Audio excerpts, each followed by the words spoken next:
Session number 5. Activities. Study the booklet, Motivation in the Language Classroom. Answer this question. Which ideas could you introduce to make your lessons more motivating for your students? Submit a lesson plan including them.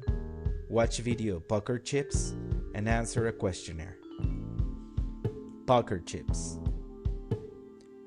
There are some teachers who motivate students by making the tasks and lessons interesting, eventually the subject of study as a whole. Interest is aroused not just by careful planning of stimulating topics and tasks, but also by the teacher's own enthusiasm and eagerness. Teachers who are excited about their subject or who simply love teaching seem to communicate their own motivation to their students. What it all comes down to, what the entire purpose of this series is basically our ability to work better and work more effectively with kids. And whenever anybody comes to a workshop like this, somewhere in the beginning, middle, or end of the workshop, the speaker says, you've got to work on the child's self-esteem. How do you do that? How do you build the child's self-esteem? Well, I've come up with an analogy that I think works. In order to build a child's self-esteem and work on a child's self-esteem, I would ask you to think of self-esteem as being poker chips. Self-esteem is basically poker chips. If you've got a good self-esteem, a strong self-esteem, you've got a lot of poker chips. And if you've got a poor self-esteem, a low self-esteem, you don't have many poker chips. Simple as that. Let's talk about two children who go to the school that your child goes to. These two children go to every school in the country. One child is named Joe Cool. Joe Cool has tons and tons and tons of poker chips. How did he get all those poker chips? By good things happening to him. When good things happen to you, you get poker chips. Captain of the football team, he has 10,000 poker chips. Voted king of the homecoming dance, he has 15,000 poker chips. Get your picture in a paper for scoring the winning touchdown, he has 12,000 poker chips. This kid's got millions and millions of poker chips. He's had a charmed life, God bless him. He feels great about himself, and he should. Now, you also lose poker chips when bad things happen to you. You go to the prom, Joe Cool goes to the prom with the best-looking girl on campus, 20,000 poker chips. Prom night comes, he's got a pimple on the end of his nose. He loses 3,000 poker chips, but he still has a net gain of 17,000 poker chips.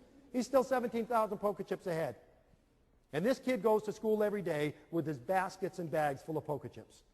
And sitting next to him is Larry, the learning disabled kid. Larry, the learning disabled kid, has poker chips like this. This is it. This is all he's ever gotten. Never been voted captain of anything.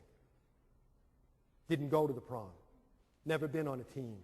Never got on 100 in a test. Didn't blow the top off his SATs. Didn't even take his SATs. He's got a stack of poker chips like this. And now with the inclusion movement, we make those two kids go to school together and compete against each other in the games of school.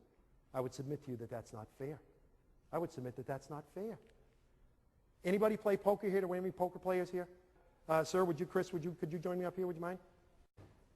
Suppose, Chris, I were to ask you if you wanted to play poker. And I said, Chris, here's basically the deal. You're going to have this many poker chips, okay? I'm going to have, there you go, I'm going to have all the poker chips in the Western world. I have basically 10 million poker chips back there. I'm going to play poker against you.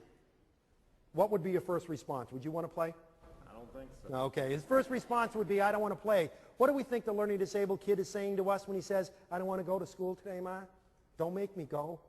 I got one of those stomach aches again, Ma. Don't make me go. Please don't make me go to school today. What's he saying to you? He's saying, I don't have enough chips to get in the game. I don't have enough chips. Don't make me play this game.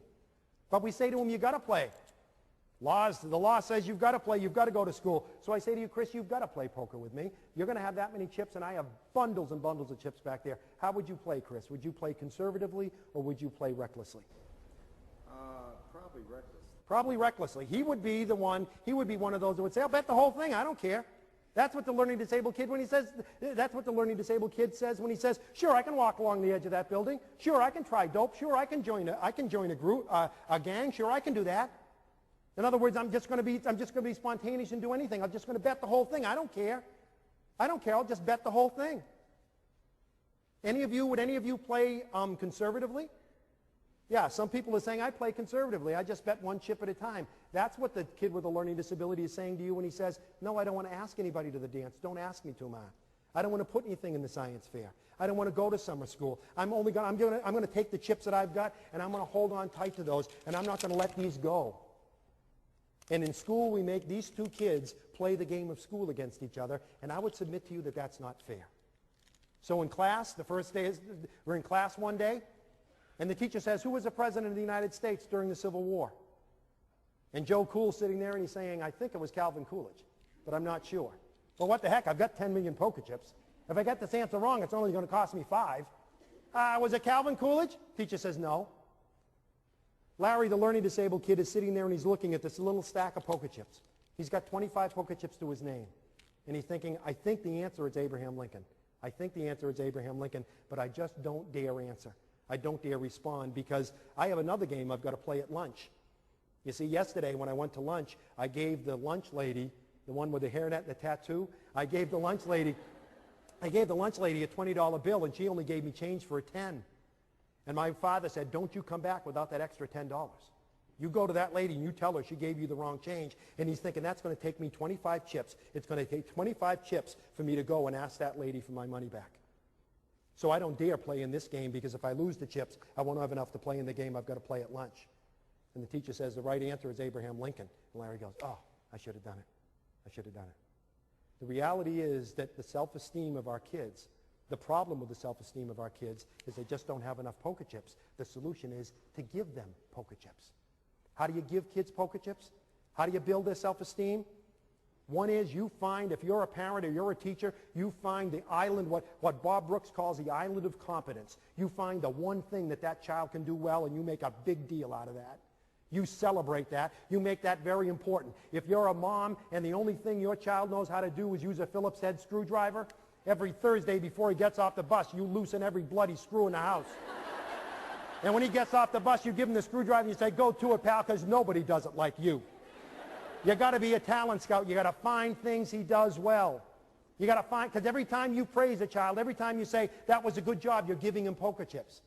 Parenting is pretty simple. Being a teacher is pretty simple. It all comes down to this. Your job is to make sure that every child you deal with has more poker chips when he goes to bed that night than he or she had when they got up in the morning. That's it. It's that simple. And how do you make sure they have poker chips? You give as many poker chips as possible. Secondly, you take away only as many poker chips as necessary. Please listen to me, dads, because we dads are real good at this. Let's say that Chris is my son. And Chris is sitting in class, sitting at the dinner table. Want to cup your hands like that for me, Chris? Chris is sitting at the dinner table, and he's got that many poker chips. He's got that many chips. And we're sitting at the dinner table, and Chris spills his milk. And I say, you know, Chris, sometimes you make me sick. You know, do you get up at 5 o'clock in the morning and say, how can I spoil Dad's day? Is that what your problem is? You're the only one in the family who does this. Sometimes I even wonder why we have you in this family. Go to your room. And he goes up to his room. And the rest of the family's sitting there, oh boy, oh boy. And I sit there and I think, oh boy, that was pretty rough. It was pretty rough on old Chris. That's pretty tough on Chris. I wasn't really mad at Chris. I was mad at my secretary. So I should go apologize to him. So I go up and I sit in the edge of Chris's bed and I stroke his hair and I say, gee, Chris, I'm sorry, pal. I shouldn't have yelled at you that way. I shouldn't have yelled at you that way. That was wrong. That won't happen again. Sorry, Dad. Sorry, Dad. Yelling at him in front of the family, telling him you wish he wasn't in the family, asking him if he plans how to spoil your day, telling him you're basically sick of seeing him when you come home from work. You took away 50, 60,000 poker chips from him. Sit in the edge of his bed, stroke his hair, tell him you love him. 5,000 poker chips at the most. You're still 55,000 poker chips behind the 8 ball. You can't do that with our kids. You can't take away those massive number of poker chips without realizing that you're making your job as a parent much tougher. And lastly, you got to give as many as you can. Take away only what's necessary. And lastly, you've got to be willing to go to the mat with people who take poker chips away from your child and not give any back. Teachers take away chips. Bus drivers take away chips. Principals take away chips. But most of us also give chips back. And if you take poker chips away from a kid but then give some back, that's okay. There's a lot of people in your child's life who play that role. But the bottom line is, if there's someone in your child's life who is taking poker chips away and not giving any back, they're making your life much tougher. When are we going to deal with this? That's what advocacy means. Standing up for someone who can't stand up for themselves. If you're a teacher or a parent, you've got to be willing to go to the mat with people who take chips away from your kid and not give any back. You're a mom, you get up in the morning, you make him French toast. Oh man, 20,000 chips. You lay out his favorite clothes, a Beavis and Butthead t-shirt that he loves and you hate, 15,000 chips. You put his books at the door ready for him to go out the door, 10,000 chips. You warm up the maple syrup, oh my God. You warm up the maple syrup, another 5,000 chips. You have a nice breakfast with him, you give him a big kiss, and you send him out the door with a great big hug and kiss, and 50,000 brand new Poker chips. And he steps on the school bus, and the school bus driver says, well, here's the retard. You might as well stay at home. You might as well stay in bed, Ma. You might as well have stayed in bed. Because that one comment took 60,000 chips away from your son. 60,000 chips away like this. You might as well have stayed in bed because all the chips that you gave to your child were just taken away. Being a parent, being a teacher is not all that complicated. It's all a matter of poker chips. None of us want to think about what happens to a child at 18 and 19 years old that doesn't have enough poker chips to play the games of life. You know how many poker chips it takes to ask for your first job? You know how many poker chips it takes to ask someone to marry you? Thousands and thousands of poker chips. One of the reasons that many adults with learning disabilities have problems, they just don't have enough poker chips to get into the games of adult life. And when you don't have enough poker chips, suddenly suicide begins to make sense. Drug abuse begins to make sense. Gangs begin to make sense. Our job is as simple as this, to make sure that every child who crosses our paths has a parent or a teacher. As a parent or a teacher, every child that crosses our paths has more poker chips when he goes to bed that night than when he gets up in the morning. It's that simple. And hopefully this has helped. Thank you very much.